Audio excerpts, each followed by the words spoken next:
Behind closed doors where the quiet speaks, in every breath the courage we seek, with every word a soul set free. This is the place for you and me. No judgment here, just a gentle light guiding us through the silent night.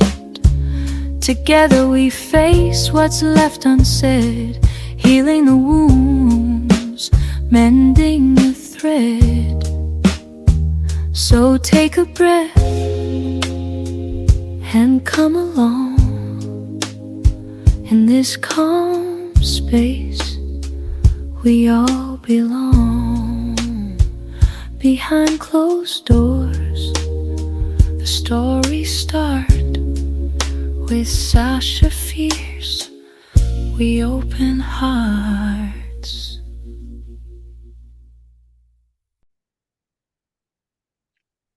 Hi everybody, and welcome to Behind Closed Doors, the things we don't talk about. We have an amazing episode here today with a beautiful special guest, Antoine Cavalli, with us. And we are going to talk today about basically accepting life's challenges and taking ownership of them, and then living an empowered life. So sit tight for this one, because this is going to be a really amazing episode. And so what I'll do is I'll just start by asking Anton to just tell us a little bit about yourself, who you are, what you do. Hi, Sasha, and thanks so much for having me on the podcast today. Hi, everybody. My name's Anton, and I'm in my early 40s, and I'm an Italian, half German, half Italian, Australian. Avid food lover. I love cuisines. I love pairing wines with them. If food is to be celebrated, I'm right there. That's my life. Um, Yep. and I married a foodie, and that's been fantastic for us too. Probably it's even good for places like Jenny Craig and Weight Watchers. I do love hearing about your updates from your Italy trip and your food. It's amazing, and the passion that you have for it. Yeah. It is definitely a big passion of mine. But also human connection. Human. I'm a very big extrovert. I love Yeah. talking with people and touching in with people's lives and learning more about the world through other people's eyes. It's a Yeah. beautiful thing. So yeah, Yeah. that's my passions in life. Love Before that. that, a bit of music, and I've dabbled in music. Um, Coffee, Yeah. I roast coffee. That's my side hobby is roasting coffee. Yes, and I can say that it is amazing coffee. From somebody who doesn't drink coffee, I had a cup and it was amazing. So I can I highly recommend. And we And will that's put links to anything we talk about today. We will put links in the podcast too, so that you can order some of that beautiful coffee. that's the highest recommendation, when you can convert someone who doesn't drink coffee to having a cup and saying that's fantastic cup of coffee. Yeah, But if exactly. that's not proof, guys, I don't know how. Anyway, yes. So there's aside from that, I'm just enjoying living life, and it's kind of opened up for me in the last 6 or 7 years. But that is a story I'm gonna have to tell in process here. Yeah, absolutely. So, thanks for sharing that, Anton. I love your passion for life, and people, and the things that you do. Obviously, I've come across you through things that we do that we have in common, and I just love what you bring to life. It's amazing. So, let's talk about, so obviously we're here because it's behind closed doors, the things that we don't talk about. So let's talk about the things in your life that have affected you, that if you had known more, or if people talked about it more, wouldn't have affected you as badly, so that people can understand and share in that those difficulties that you've faced. Yeah, it's this is such a unique subject. Yeah. Um, it's fascinating, what we're going to draw on here. I'd have to go right back to my beginnings. So from the moment I was born and entered the world, um, I my parents were in a high control religious cult, thoroughly brainwashed, very fanatical about it, and I was raised from get-go to believe in that and to follow its rigid structure. Mm. Um, it kept me from doing a lot of things in my life as I grew older, with its restrictions. It kept the blinkers on, so to speak. Yeah. You're looking in one direction or like down a pipe shaft, you can't see. So, and way too much of this entire cult belief is behind closed doors. Yeah. Gotcha. It's all the unspoken. You go, shh, the world doesn't get to know about it, but the cult does, Mm. and this is what the understanding is, and this is how you're meant to behave, and what that breeds is a strong feeling of shame, um, not shame, like when you're not doing enough, guilt, you know, Yeah. Yeah. um, these negative sort of qualities and it comes from not knowing yourself, Yeah. Yeah. not being free to have really got to know myself Yeah, as yeah. as And a I child. feel like as you're saying that, what comes up for me is that it's like you're trying to live to a standard all the time that is Yeah, not real, maybe. yes, that's right. Yeah. So it's hard not to be resentful to that. I work very hard. We've all heard this analogy about the resentment is like a bottle of poison, and you drink it and wait for someone else to die. It's you're poisoning Yeah. yourself. Yeah. It's actually true. It's the truth.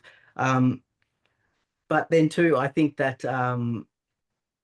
the feelings of regret and resentment, things like that, can be also very useful in moving forward.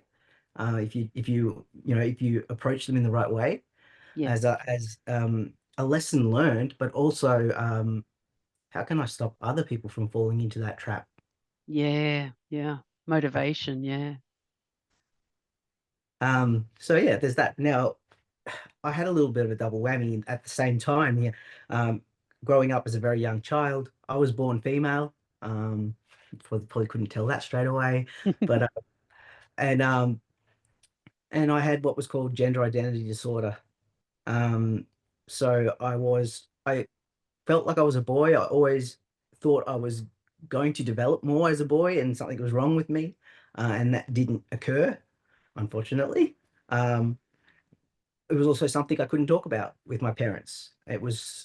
That was behind closed doors, more so, extremely so.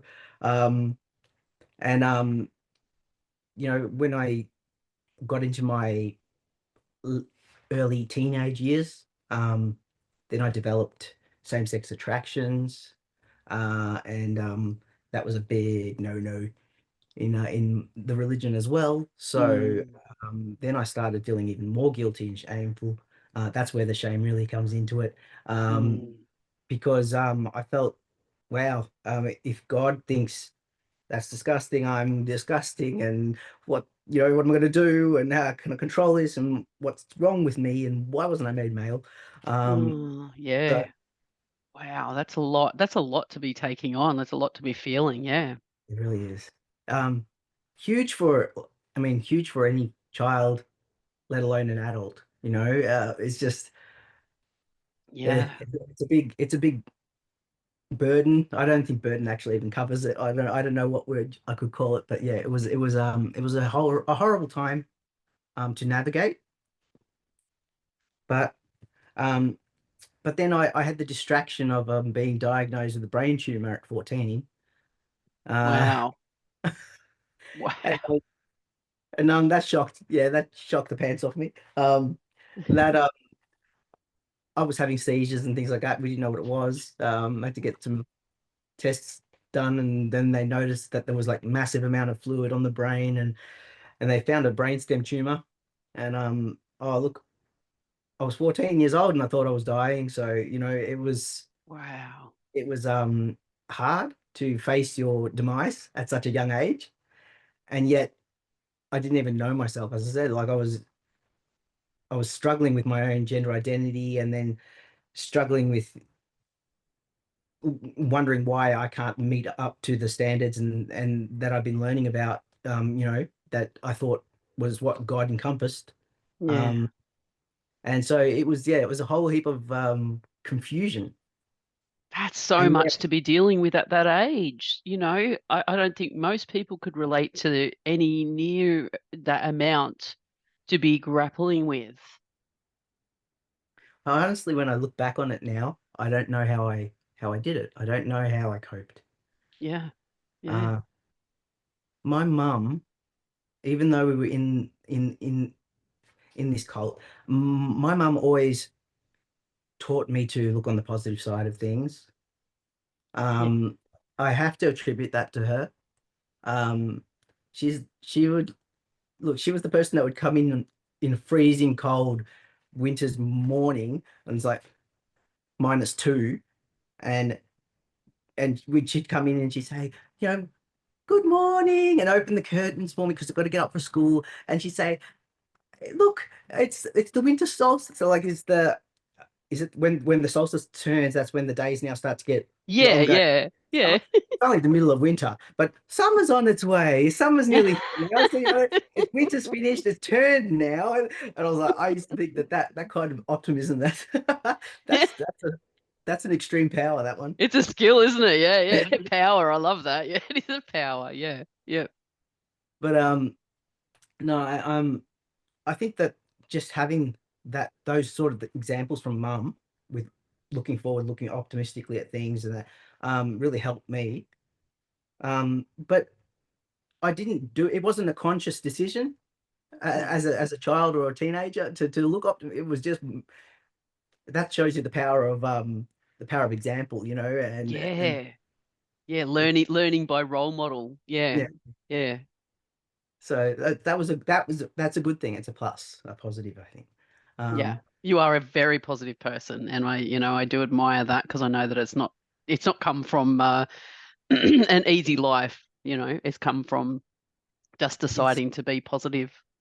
it is something I work on daily, but I'll get to that too. But it pays off, it really does. Um, so all right, well, if I move on from here, I went and had a lot of brain surgery. At the same time, my nonna, I was very close to, um, my Sicilian nonna, um, she had cancer, bowel cancer, and she got Oh, very sick, and she had to be hospitalized while I was being hospitalized, and she passed away. So oh gosh.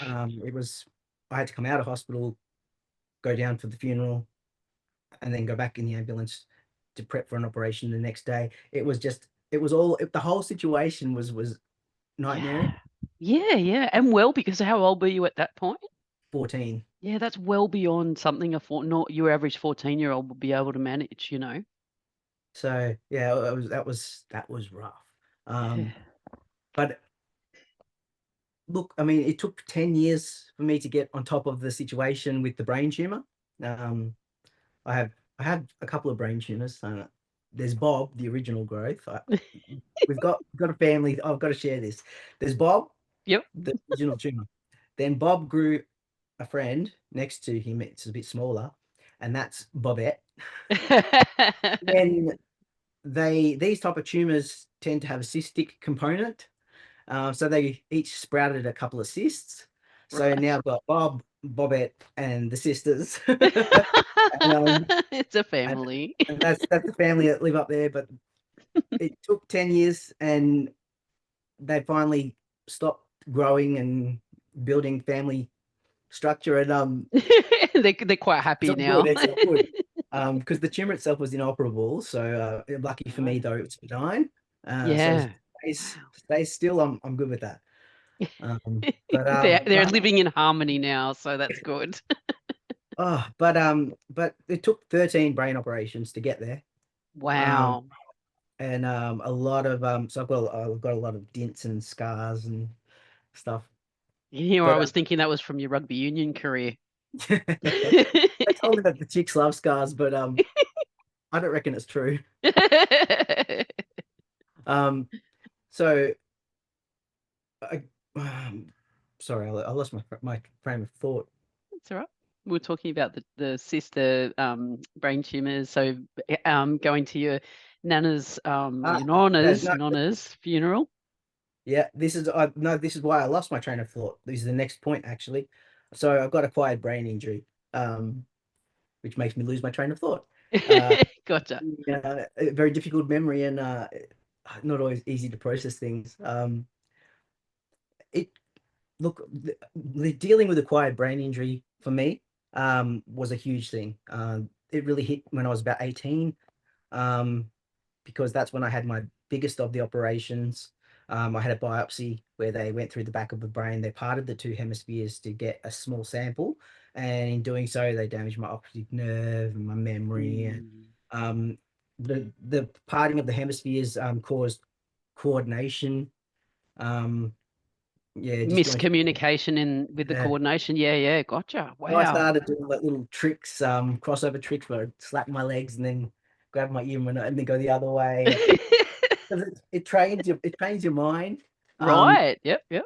and also I did a lot of crawling on the ground. I took up drums, being musical. I'm not a very Ah, good drummer, but it was very helpful. yeah, it's good for coordination. Hey. Very, very helpful. Uh, so I guess that's again, I've been proactive, um, always looking at what can I improve. If this is the situation, what can I do to make it better? How do I make it better?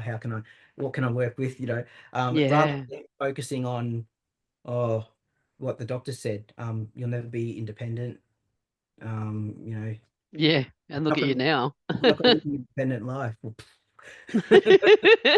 Yeah. Yeah. Um, so yeah, acquired brain injury was a hard one. Along with that came mental health stuff. So I mean, I was already dealing with um, the gender identity disorder as a child.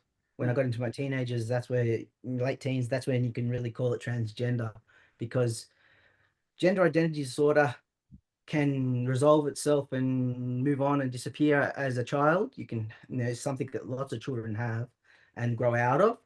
Gotcha. A percentage of them don't.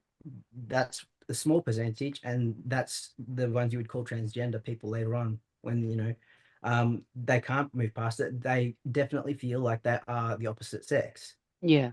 Yeah.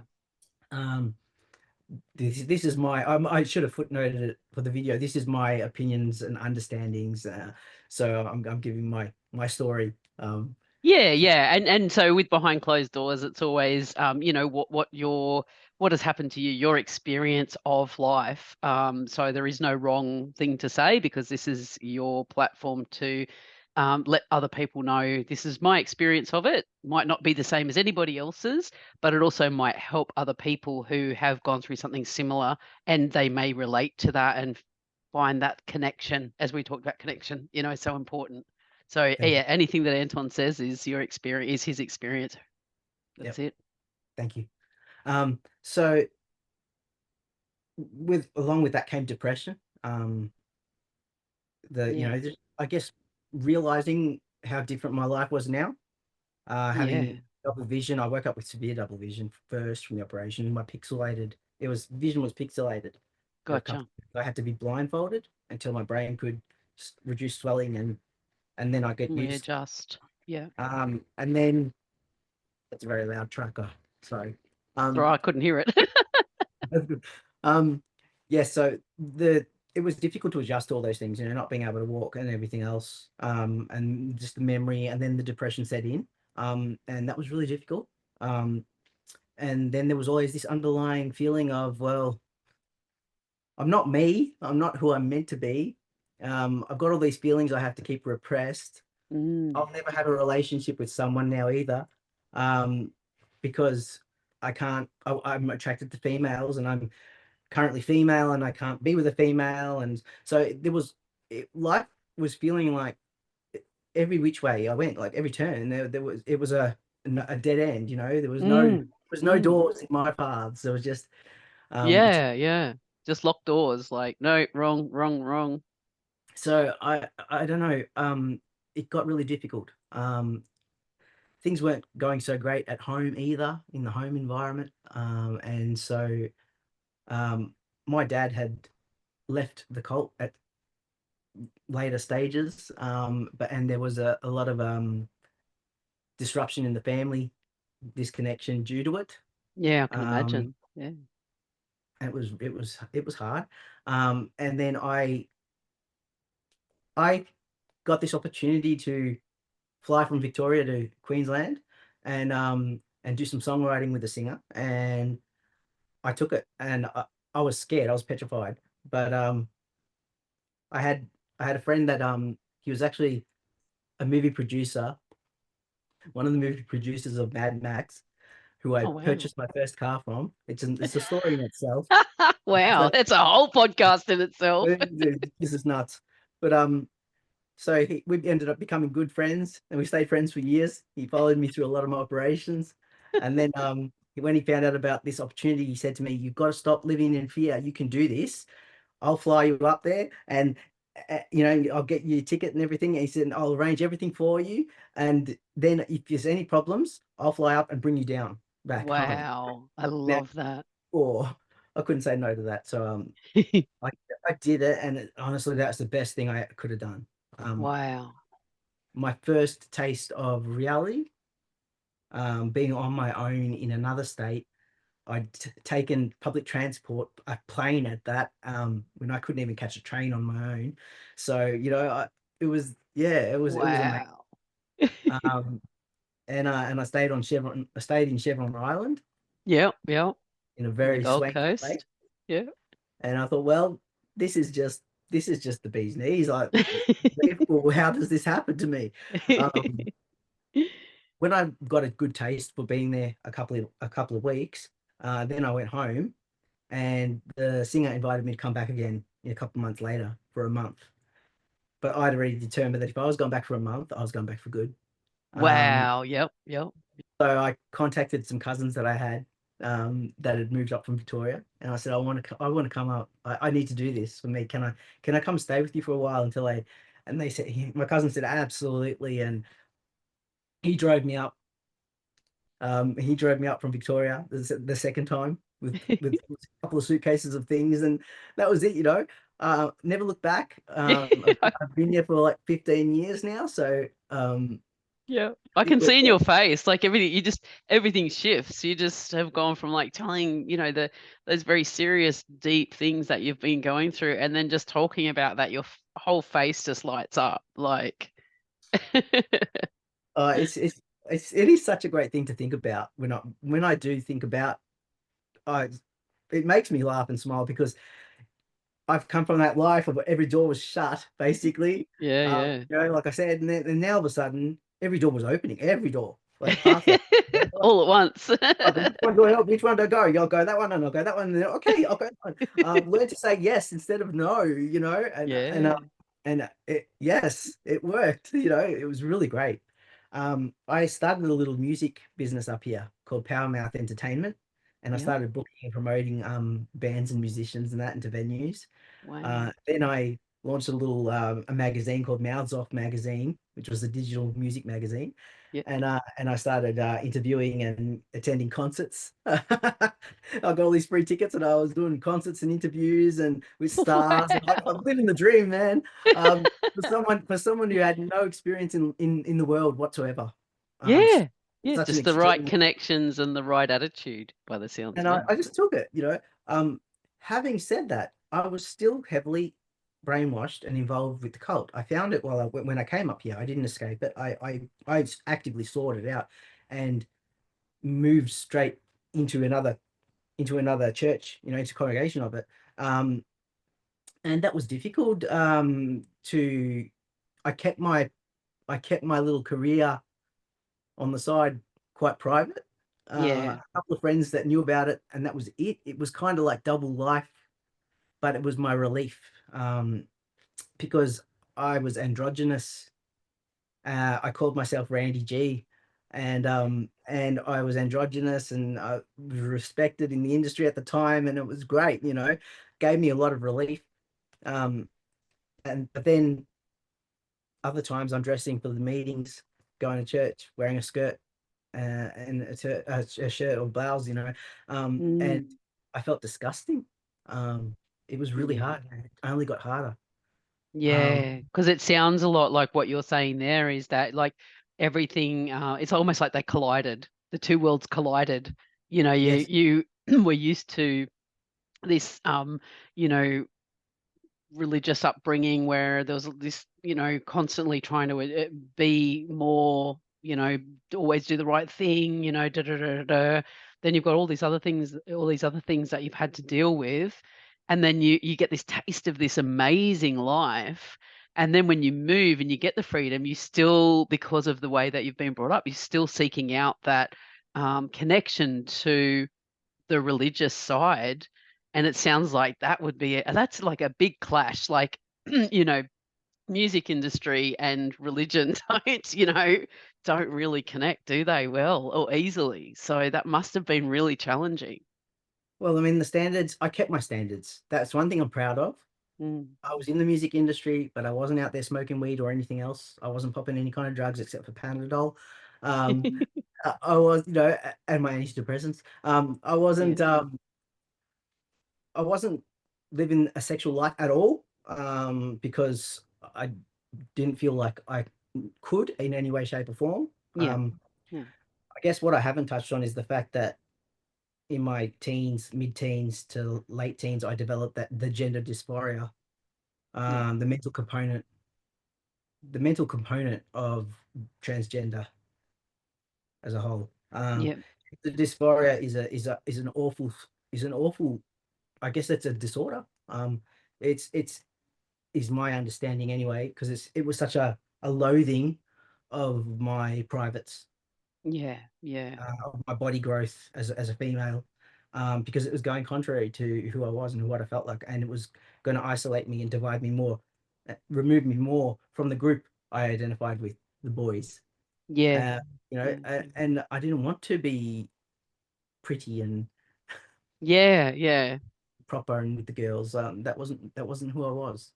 Yeah. Um, so, it manifests itself physically, and it was really hard even to take showers. I'd have to say a little mantra, and that's a real disorder there. That's terrible stuff. Absolutely. Yeah. Yeah. So I'm glad I survived that, but I very nearly didn't. It was tough. Yeah. Um, and it took me until I was in my early 30s, about 33, actually 33, 34, when I broke free from the cult. I'd noticed some things. I'd looked into them. They didn't sit right with me. I Yeah. finally got the guts and courage to go online and do some research of my own, which is very shunned. You're not meant to do that. Yeah. Right. Because you might have found out things that, yeah, Yeah. So I are did that behind. contrary to what they're saying. Yeah. How's this for a clip of behind closed doors? I closed my doors all right. I closed my windows. I closed everything. Shut the curtains, and I just like it was like I was looking at porn. I didn't want anyone to see. I was like, but, just the Just fear. doing what the rest of Of, us do every day, of, like researching things or looking at that's it. The fear of using information. Google. um. So Wow. Yeah. yeah, it was hard, but my eyes started to open. Started Yeah. to realize things. Yeah. Um, and then I reached out to a cousin who had already removed himself from it, successfully, Yeah. who I had previously shunned for that, and I reconnected, and Nice. uh, and he gave me the emotional support I needed. How Um, beautiful. Yeah. and then it was a long period of deprogramming what had been programmed in me from the get-go, like I spoke at Yeah. the very beginning. So Yeah.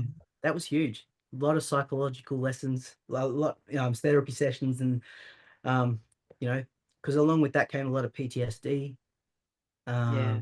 Yes, it affects Well, you I on the top. imagine it must have been really hard too, because it's a bit like, so because of what you were saying there was basically that you were 33, around 33 years old when you broke away from that, when you researched and you found that information that you thought, hang on, these are not adding up. And so then you stepped away. And then in stepping away, I guess you'd start to look back at everything that you thought was solid and real. and start going, well, hang on a minute. That's not actually, real, or that's, not the way that the world works, or I'm just imagining, You're that actually spot on. I actually thought so. I was taught to believe that I had all the answers. I knew it all. I had those answers. We have the answers. But mm, once I realized that some of it wasn't right, then I had to work out, well, what is right and what isn't right? And how do I know if any of it's right? And in that case, what do I know? I no longer have the answers to anything. And yeah, that scared me to be, in my close to mid 30s with no answers to anything anymore. Starting afresh, it was frightening. yeah, I can imagine. Yeah, but in doing so, I also looked into the transgender situation and what could be done about that. I met some other transgender people online originally, and then moved on to locally and meeting face to face with them, and discussing things and realizing that I wasn't the only freak in the world that felt this way. Yeah, absolutely. And I couldn't explain it. I don't know why it happened, how it happened. I don't know if there's more to it with chromosomes and everything. Science is unraveling other things. I don't know. I hope they will discover exactly what it is in the future. Yeah, Some say it's a mental disorder, some say it's not. I say it's not a mental disorder in itself. It got components of one though. There's part of it is a mental disorder, and part of it is more, yeah, yeah, so it's yeah, it's really complex. But I transitioned, obviously. yeah, I'm nearly 8 years. I'm 8 years into my transition now. yep. Um, so for 8 years, I've been living as Anton. Um, Honestly, when I first cut my hair, because I did have hair, um, it migrated. Uh, um, but Yeah, actually the hair went from it disappeared on my head, but the rest of my body went, oh yeah, we're Italian. Um, I love so, that. Oh, that's right. We're Italian. yeah, We need hair on yeah, our body. but the good thing is now I don't have to epilate. Yeah, I'm exactly. quite happy to let it grow. Um, uh, there's Yeah, it was difficult. The transition, but it also had its joy, like everything was to me, it was when the voice started getting deeper, and that because it was just making me feel validated, like back to who I felt I was, who I Yeah, saw yeah. myself as, or what I saw myself as. And Yeah. And so would you say that now you feel like you are who you were always meant to be? Is that? I do. Yeah, Yeah, yeah.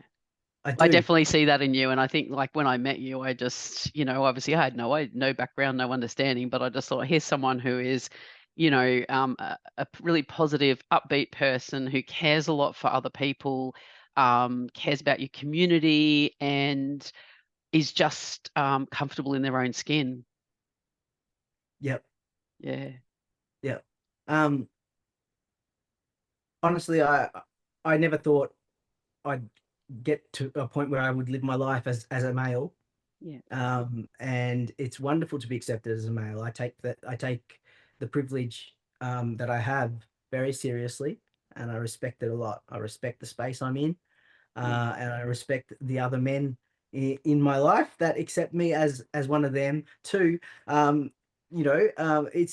It's very kind and loving, and just I just think it's respectful, to remember that, to always remind myself of that fact. yeah, Uh, yeah, it keeps me balanced and in check with that, yeah, But yeah. I love that. I had the unique perspective of knowing what it's like in a woman's world. So I speak fluent female, which Yeah.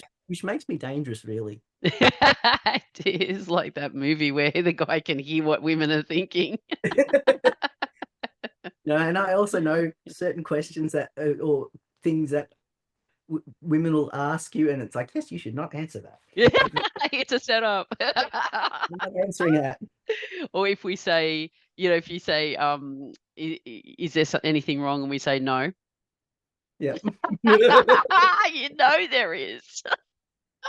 And you know you're Sometimes supposed to know what it is. I watch it unfold, and I look at the guy and I think, man, run away, run away. Yeah, exactly. Run What you now. just said is not gonna float.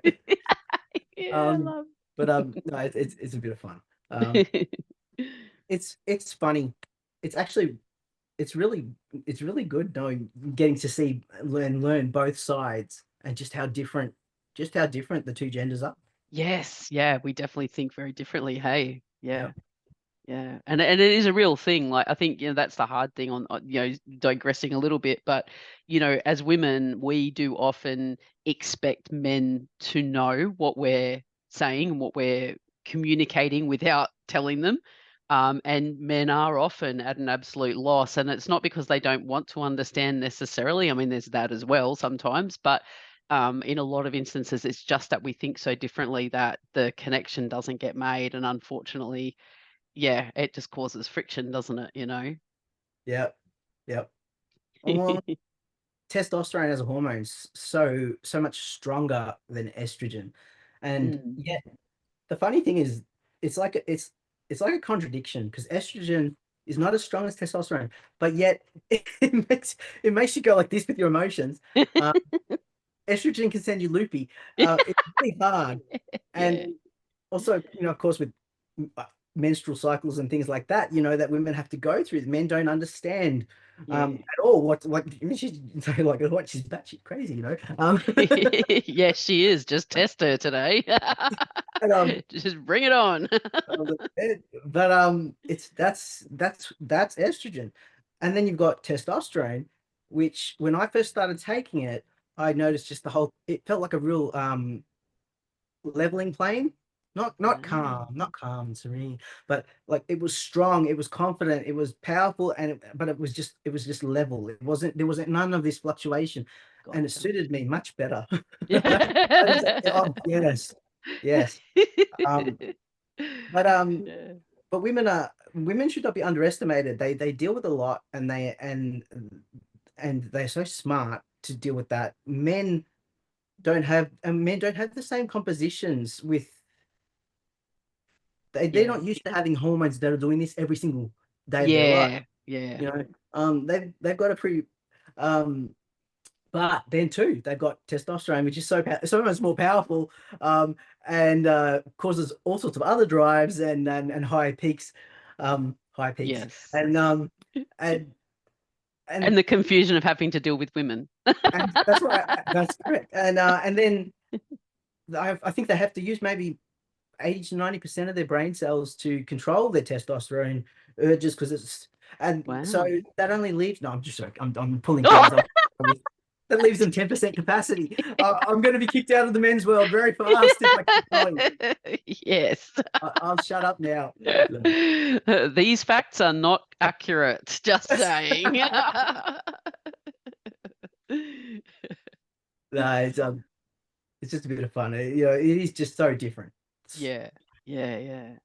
So, wow, like it's just such a massive journey that you've been through. You've got aspects of being brought up in a religious cult, from the very beginning, and not really being able to sort of move away from that until you almost mid-30s. You've got the gender dysphoria in there, and transitioning. You've had brain tumors, and wow, like that's so much to deal with in one lifetime. So that you've in one half of your lifetime that you've only lived so far. Yeah. How do you deal with it all? Um, Gratitude is a big Yeah, one. Um, I've always been one who thought about what I have to be grateful for. I guess that comes from my mum too. It does. It was something she always did as well. yeah, Um, and focusing on each day on the things I was grateful for has always been something that kept my head above water, so to yeah, speak. yeah, Um, and knowing that I can better. When you're holding on to hope, that's the promise of something better. yeah, Uh, you're going to do something better. Things will get better. Things will change. I just have to ride it through. So I did. That helped me to hang on, and get through that. I love that. Yeah. And I guess that just made me think about, I often say to people, especially when they're feeling really down, that life can change in an instant. If you think about all the amazing things that have happened to you, there's an instant that they've changed. So it might be like meeting your partner, for example. Life leading up to meeting your partner was a certain way. It just was going on. It might have been lonely. It might have been fun. It might have been whatever, but it was just going along as along. And then suddenly you met on an instant, you met that person and everything changed. Job opportunities, you're going along and then suddenly, boom, this massive job opportunity comes in and everything changes. So I always love to say to people, if you're feeling really down, and it sort of feeds into what you're saying there, that, yeah, the hope, there's always hope that that instant is about to be, that might be the next instant, Do you might be know tomorrow, next week. when we choose the right path, it's the right path, it's the right choice, because other things will seemingly start to just unfold and open. It's like, Yeah, yeah, wow, yeah. that's amazing. Okay, I am going down this road then. Yeah, yeah, yeah. These things start falling in place. Hey, yeah. I mean, even after my transition, after about a year, I had top surgery only 4 months after I started the testosterone. It took about a year of evaluations and everything. I went through the gender clinic and did the psychological assessments and stuff. I have because I had the brain tumor, and that I had other physical complexities that I wanted to make sure that I was safe, and in changing up hormones and whatnot. Yeah, Um, so I did a lot of research and that myself first, yeah. to make sure. And then when I proceeded, once I did made that decision, I made that decision. I lost a majority of my family and friends. They all Right. shunned me. I haven't spoken to them now since. So Wow. that's difficult. A Yeah. couple of my family members have come back, uh, and that's been helpful, to have some contact. Yeah. Um, but I built more family. I chose my family. I had friends, and that rallied around me, and really Yeah. supported me in my decisions in life, and they became my family. Yeah. Yeah. The people who you knew were going to be there for you no matter what, because they love you as a person, not as, yeah, Yeah, what you look like, but it's about your heart and soul more than yeah. anything. Yeah. And Yeah. then I was privileged to meet my darling wife now. My wife, Rebecca, who you all know. Yeah, she's amazing. She'll get up there saying Rebecca. She doesn't like being called Rebecca. That's when she's in trouble. Um, Beck. Beck. So Beck is a veterinary nurse, and that's how I first met her. I took my little kitten Huxley to get his nads removed, and Beck shaved him up for the procedure. Yeah. That's pretty cute. Yeah. And then he kept getting sick. I think he had other plans. Uh, so I had to keep taking him to the vet. Aside from making me broke, I was getting to see Beck a lot more. And Yeah. I was transitioning, and we changed over my details in the computer system, and she was helpful and loving, and Oh, just a really nice person. yeah. Didn't realize we'd known each other before that. She was actually living next door to my cousins that I moved up here to live with in Queensland. Wow. So she ended up living beside them for about 8 years, I think it was. Wow. So she's like the girl next door. And she can remember hearing conversations that I was having with my cousin, and that when I was going through. Come on now, this is uncanny. We just connected. We didn't realize, at the time. Yeah, yeah, yeah. But later on, to find all this stuff out was just like. That's awesome. So yeah, but we married 3 years ago, so that's been a fantastic thing. Yeah. Yeah. But Congratulations. thank you, thank you. I thank Huxley a lot for that. Yeah, exactly. Yes. And see, there's Good animal. that instant that we were just talking about is, you took your cat to the vet. Like you weren't thinking, oh, today I'm going to meet my future wife, you know, but in an instant, everything changed, even though it obviously took a bit of time, but Yeah, yeah, I yeah. love Well, I that. think one thing goes on to the next thing goes on to the next, and doors open. You have choices in life, and like sometimes we take the wrong choice, or we take a choice that's not as good as, I don't know. Mm. I don't know exactly how that works, but sometimes when you take the right choice, it's like it's categorically the right choice, undeniably so. It Yeah. unfolds that way, and you can see it. Yeah. Um, and that's happened a lot to me in the last 8 years.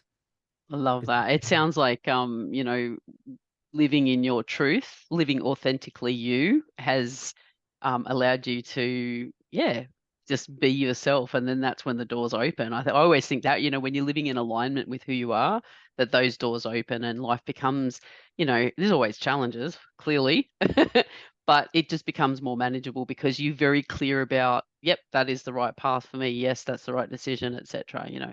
Yeah. Yeah. Oh, at this time, then when Beck and I, if we go back a little bit, I think it would be about 2019. Beck and I have been dating for quite a bit now, and I was feeling sick. I wasn't sure what the problem was. My GP wasn't listening to me. She was, no, you're fine. Don't worry. Don't stress. You're a healthy young man, and Mm. no part of me is a healthy young man. And so I went to a different GP and got some scans. Got them to order some scans, and the results came in, and I was riddled with cancer, Wow. absolutely riddled with cancer. He said, the doctor that was choking up while he was telling me, he was like, "Who's your oncologist?" And I was like, I had no idea. Like, I thought I had arthritis in my hip. Um, Yeah, yeah, yeah. I don't have an oncologist. What do I need that for? Yeah, wow. so yeah, there was a lot of cancer. About 80% of my bone structure is currently full of cancer, but it's dormant at the moment for me, so that's good. But it wasn't at Amazing. the time. It's taken 6 years again to get there. It's been a big fight. Um, but when I found out that the cancer originated from breast cancer, I Oh, was so angry.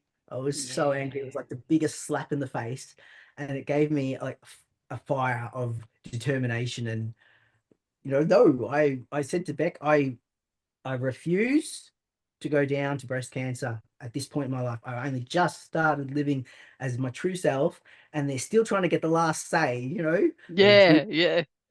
so no, I fought it hard, and with her support and love too, and then also Mm. my friends and my chosen family, Yeah, who have been amazing. I couldn't ask for more, and that's really helped me. yeah. I had to And change. that's sorry, yep, you go. No, no, go. I was just going to say that's like an amazing sentence that you just said. Basically, you talked about being diagnosed with cancer and having it through 80% of your body, the anger that you felt around it being breast cancer in particular, etc. But then you were like, but I've got these amazing people around me, and I just, what more could you ask for? Yeah, and I love that. Just represents who you are so much. That on the one Um, hand, I've got this thing that most people would probably just I don't know what the reaction would be, but it certainly would be like just maybe defeated even. But you've got, on the other hand, oh, but I've got these amazing. What more could you ask for? And I just, I just had to sort of highlight that because that is who you are. well, it's funny because some of the best years that I've enjoyed have been those now that I'm living riddled with cancer. Um, Mm, I I was given a few months in the doctor's opinions to live, and that was 6 years ago, over 6 years ago now. So wow. um, that's amazing. We got there, we overcame it. And I have to say we because it was a collective effort. Yeah. Uh, and but the thing is, I knew that if I was going to fight this, I needed to get a positive mindset. I know Yeah. that negativity breeds disease. Yeah. Gotcha. Yep. And to me, I felt like the moment I start getting all sad, negative, depressed, that's when the cancer gets the upper hand, and it'll get me. So I got frightened, actually. I got frightened of my moods and that. And I thought, how can I just put myself in like a big positive bubble? I need to listen to positivity every day. So my cousin helped me to build a little healing garden in the backyard of the Yep. rental, and I would go down there and I'd set up and I'd listen with headphones to Oprah Winfrey, Yep. I listened to her audiobooks. I watched her on YouTube. I just binged Oprah. Uh, and honestly, she would make me laugh. She would make me smile. She's an amazing woman. She's done so many things, and I just interesting her perspective on things. Some things you don't agree with. Like it's not Yeah. like I agree with every single thing she says or does, but Mm. so much of it was such a refreshing, piece of knowledge Yeah. to take in. She's spoken to so many people, like the Dalai Lama and all these gurus, around the world. She's gotten so many experiences from. Like that's such a rich Yeah. base of knowledge to pull from. It's amazing. So I find her fascinating. I think she's a very lucky woman. Um, and that she really helped me. I accredit her to flipping the switch to Love that. getting positive, positive, positive, Yep. put into place some of the things she was saying and recommending. And then I also looked at other things too, like Tony Robinson, Mel Robinson, like all the motivational, inspirational speakers and that. Yep. Um, and I learned a lot from them. So that Yeah. that's really that's I it, and I actually now I'm going into wanting to share that with other people too, like because a lot of people say to me, how do you do it? How did you do it? How did you stay so Yeah. how do you stay so positive? I mean, I've only just fought through another 11 months this year. Well, no, not 11 months, this entire year. Mm. Um, I've been on treatment on chemo, and then I had to have a leg operation, quite by surprise. And it's really smashed me. This year's been hard. It's not been an easy one, but last week I got the news that the cancer's all dormant again. It took me all year to get there and a few big things, but heck, we did it. I don't know how long it's going to last. So I'm like, okay, Yeah. 2026 is my year. That Yeah. 100%. that's my year. It's for me. So this is my year. Can I just give a little self plug? Absolutely. Go for it. It's exciting because I just was like, oh, that's it. I'm going to change life. I need to be living happiness and everything for a year. I just want to give it my all. Yep. If it goes for longer than a year, that's even better. But one step at a time. So I've got AntonCavalli.com, a new website coming out. It's inspirational, motivational, um, my journey, bits of this and that, and also my public speaking. So that'll be really, Amazing. really good to get that out there. Yeah, great. So people can book you to come and do public speaking for them. Yeah. Yes, yeah, Through the website. yep, through the website. I've been doing that for a few years already, on and off, but as my health allowed it.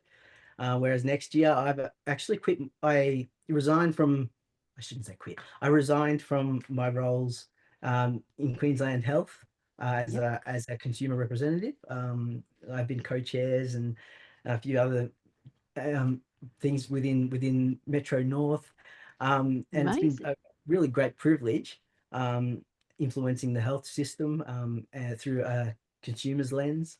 Um, Yeah. Beautiful. it's a big thing. But yeah, I've resigned so that I can have full dedication to my life next year, Yeah. which brings up like an element of fear because there goes a bit of income. Um, so now I'm going to be responsible for pulling that in regardless. Yeah, Yeah. Yeah. It's good and motivation though sometimes. oh yeah, oh yeah. And I thought, now I have to get out there and do it. So Yeah, it's a push. It's a push it's that you done. need, obviously, because while you've got a foot in another camp, it can be a little bit, oh, well, that's all right because I've got that. So it sounds Yeah, like, yeah, it's the push that you needed to go, right. pick up the ball. Yeah, yeah, yeah, I'm doing it. And so I think that's amazing. So you're going to be doing public speaking and you've got your website set up so that people can come and see inspirational things. Is that right? And a bit of your own story. Yep. And what I'll be else are you releasing a doing? book. I'm releasing a book in the new year too. It'll be done incrementally though.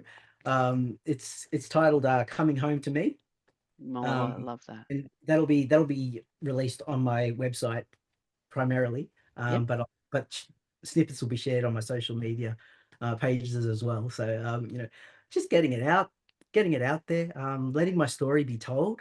Yeah. Um, Yeah. but also just really also sharing my lifetime of having psychological treatment and therapy to cope with different problems and to I've had so much therapy. I've tried so many things. I've learnt, and as you know, one thing doesn't fit all. You know, Yeah. something can be really helpful for one person and not for someone else, but then, vice versa. And I tried different things. I've learnt different things, and I've learnt what worked for me, Yeah. and I can share what worked for me. Absolutely. Um, Yeah. but also the understandings of how we can be empathetic and compassionate and kind to other people too that are going through their problems and their trials, because we don't understand what another person's going through, how they process it and how they feel. Exactly. Yes. Yeah. You're spot on there, and I love that. And what would you say are some things? So you've mentioned that Oprah and listening to Oprah and Tony Robbins, Mel Robbins, and that sort of thing really helped you with the positivity. Are there any other things that you'd like to share today that you think are really helpful, that have helped you on your journey? Yeah. Self-talk. When I realized I had to change my own dialogue, the way I treated and viewed myself, it came from that upbringing that we talked about, but where you're kind of selfless. You're not allowed to think too much of yourself. Mm, You're meant to, you've got to be humble and be nobody kind of thing. do as you're told, and Yeah.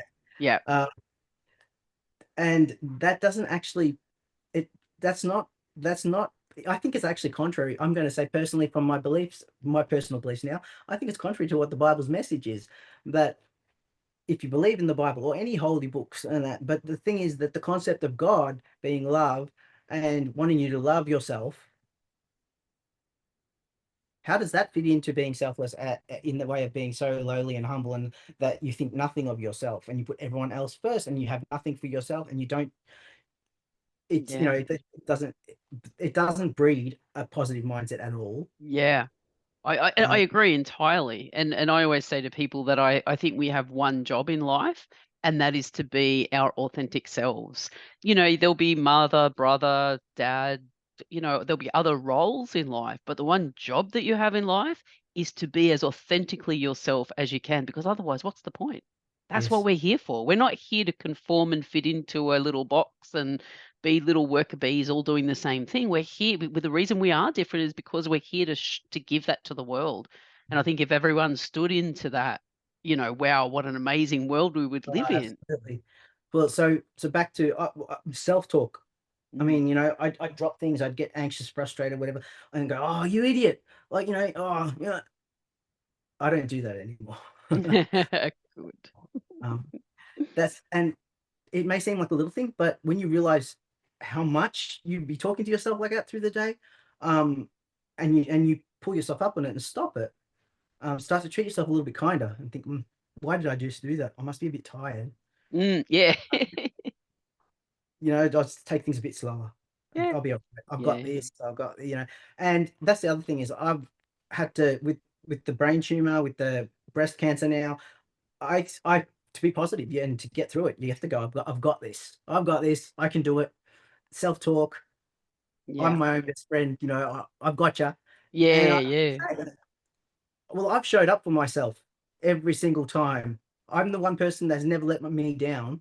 Yeah. Yep. Um, and I'm proud of that. I'm very proud of that. I know that I've got resilience, Yep. and I know that my resilience grows every time I'm faced with something, and and I push through it, and I show myself again, no, I got this. I can do Yeah. this. Um, Yeah.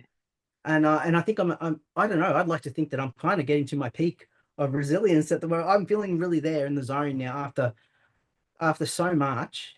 Yeah. Um, because I don't know, like, well, I don't want to say it. I don't want to tempt fate or anything and say what more could be done to me to make me. Yeah, don't Uh, say that.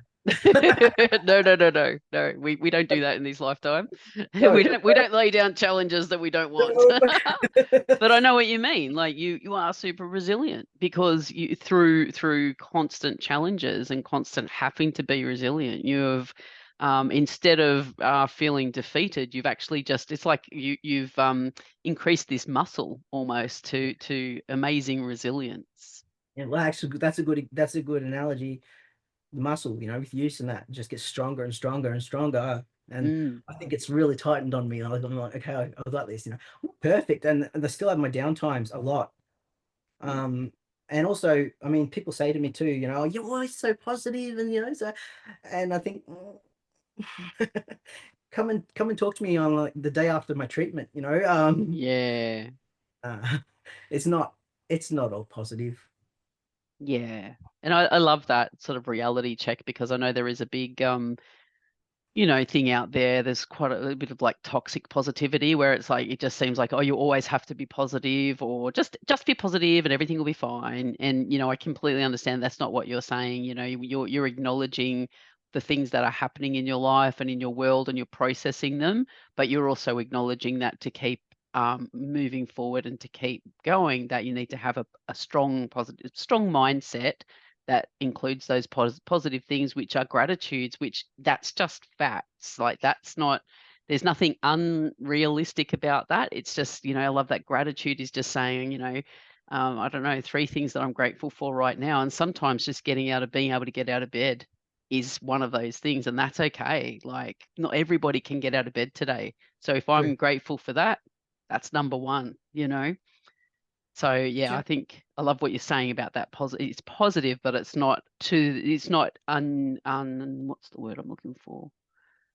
It's not to say I don't feel bad sometimes and I don't feel the weight of what's happening. It's just that I try to keep myself on a positive, momentum. Mm, yep. And they say that the eyes are the windows to the soul. It's so true. But the thing is, it's more too. We are sensory beings. We've got ears and senses and everything, and it's what we expose ourselves to constantly, daily. Yeah, Like to yeah, build up. And so the other thing about being manifesting positivity in your life, being a positive person, and having that, especially if you need to heal, is you got to start looking at everything in your environment and changing it to yeah. be more conducive to positivity. And that's listening to mainstream music, radio that has rap songs that promote sexual violence, um, other beatings and things like that. I won't, go into it online because I Mm, don't want to say a word that triggers someone. mm, But mm. so that's disgusting. The songs that kids are listening to today Yeah, are disgusting. They're deplorable. I listen to it and I think, how is that even on the radio? And it's constant, and that's what they're listening to. It's also very depressing stuff too, And is it any wonder that it manifests violence, depression? Um, you know, so yeah, there's what's happening in the entertainment world, in the music, in the movies, in the all the things that we're taking in, and then we're out in public and you've got a pervasive spirit of stress and anger and impatience, mm. road rage, things like this is very negative, I'm sorry, No, but I don't want to dwell on it like, but I'm just saying, like, when you look at it like that, yeah, how much negativity. Now, what are you going to do to cause positivity to push back at that? yeah, yeah. How are you going to balance out? Where can Exactly. you remove? What can you remove? Remove yourself. If you can't change that, you remove yourself from that environment. Yeah. You know, Yes. Yeah. I love it. put It's on. like they say, that you're the sum of the 5 people you spend most time with in life, for example. So if you're spending time with people who are negative, um, just you don't want to be with, you don't like, whatever, that's the who you are. Those look at the 5 people that you spend most time with around you, and that's the sum of who you are.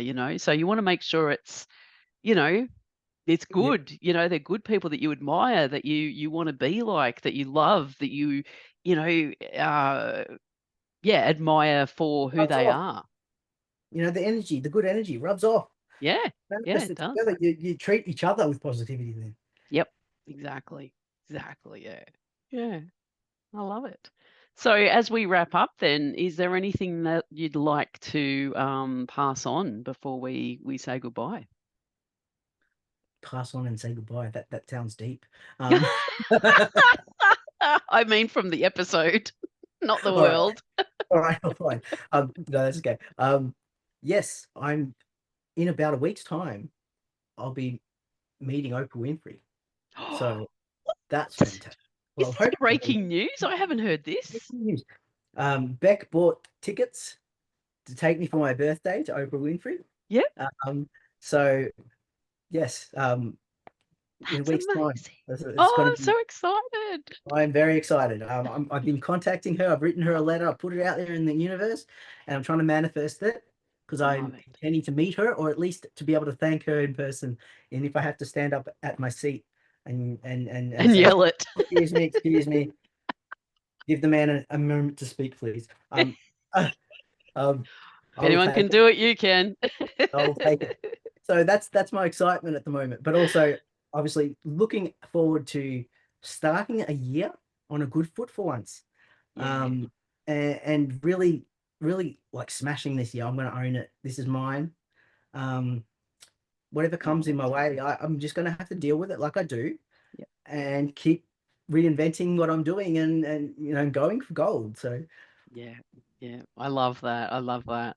And thank you so much for sharing all of that with us today, Anton. And I feel there's probably another episode in here somewhere that we can definitely bring into things, because I think, we've really just touched on quite a few things today. But I'm sure that there will be people out there who are listening who will really feel that might be in situations that are similar, that will be really appreciative of hearing that they're not alone, and that this is something that you've been through and that you're thriving now in life with. I think that's a really great thing for people to be able to take from it. Even though I've had these challenges, I'm moving through life, and yes, this, as challenges come up, I just continue to do that rather than to be defeated or stop, etc. But acknowledging that there are hard times too. So yeah, I love that, and thank you for sharing it all with us today. I appreciate it, and good luck with Oprah Winfrey next week. That's amazing. thank you. And your website. I will put the link on the podcast. But if you can just give your website one more time, that would be great. Yes, it's www.antoncavalli, ANTONCAVALLI.com. Fantastic. Thanks again for coming in, Anton. See ya. Thank you so much, Sasha. Bye. Bye. Ooh, ooh, ooh, ooh, ooh, ooh. Step inside the silence where stories unfold, whispers of the heart, secrets to be told. Calm and steady, let the journey start. With Sascha Fierce, we'll dive into the dark.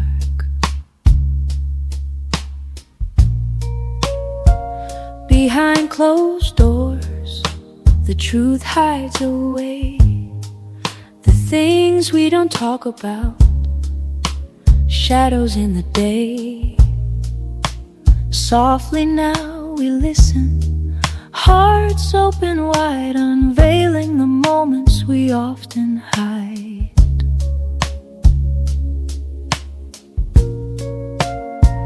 Behind closed doors, where the quiet speaks, in every breath, the courage we seek. With every word, a soul set free. This is the place for you and me. No judgment here, just a gentle light, guiding us through the silent night. Together we face what's left unsaid, healing the wounds, mending the thread. So take a breath and come along. In this calm space, we all belong. Behind closed doors, the stories start. With Sascha Fierce, we open heart.